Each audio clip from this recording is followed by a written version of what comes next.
Comment parviendrai-je à une connaissance sûre et certaine de Dieu? Est-ce par une démarche uniquement personnelle et relative?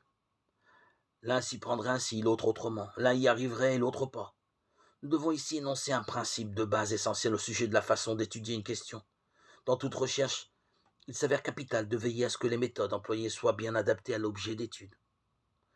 Je voudrais rendre plus clair ce principe compliqué à l'aide d'un exemple vraiment simple. Si je prends un marteau et une paire de tenailles, je pourrais réaliser de nombreux travaux, mais en aucun cas étudier une bactérie. Si je ne découvre rien sur les bactéries grâce à mon marteau et ma pince de tenaille, je n'aurai pas le droit d'en conclure que les bactéries n'existent pas.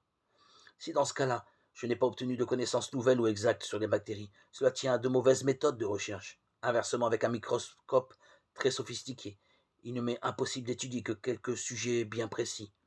L'objet d'étude détermine les méthodes de recherche appropriées. Il faut constamment respecter ce principe. Si je ne tiens pas à effectuer les dérapages désespérés. En ce qui concerne l'être humain, j'ai besoin de nombreuses vérifications critiques pour connaître qui il est. Mais pour véritablement connaître quelqu'un, j'ai également besoin d'avoir l'audace, de la confiance et de la disponibilité. Je n'ai pas la possibilité de le démontrer comme une machine pour l'examiner. L'amour et la loyauté d'un homme ne se laissent pas pénétrer par des dissections physiques ou morales.